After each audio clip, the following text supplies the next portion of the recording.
15 years na po kaming caretaker dito sa tinutuluyan po namin, bakanting lote. Bakanting lote daw po yon. At dati tapos nagpagawa po yung may-ari ng 2 kwarto paupahan hanggang sa naging 5 na. Bale sa anak ng may-ari po namin binibigay yung upa tapos bigla na lang po kaming paalisin dito. Nakakaiyak po, wala namang kaming ibang pupuntahan. Attorney, paano to? Well, una sa lahat, linawin natin, pag sinabi natin caretaker, anong klaseng lupa? Baka ikaw yung nagko-cultivate. Yung mga agricultural land kasi may tenancy law tayo. You're actually considered a tenant. Hindi ka basta pwedeng paalisin na hindi mo na kinikilala yung mga karapatan mo. Ang problema lang, kung hindi ito agricultural na lupa, hindi ito sinasaka, ito'y private property.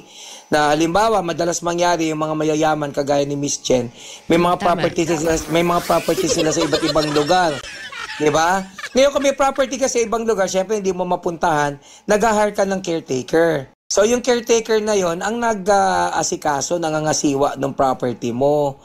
So sadly, kung ikaw ay kinuwang caretaker ng isang private property, ang turing sa'yo actually ay para kang employee. O ngayon kung paaalisin ka ng basta-basta, maaari kang magdemanda dahil hindi ka naman basta-basta papaalisin, hindi ba?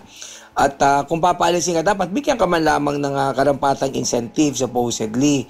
Pero hindi ka tenant. So ibig sabihin, wala kang karapatan sa lupa, wala kang karapatan sa gagawin dyan kung paano ibebenta. So you are nothing but a mere employee na merong karapatang magdemanda if you were unceremoniously fired. Pero yung pagtira ng bahay doon ay hindi maigagawad sa'yo. Dahil wala kang karapatan doon sa lupa na yon, dahil yun ay pag-aari ng isang pribadong individual. Yun na nga ang problema.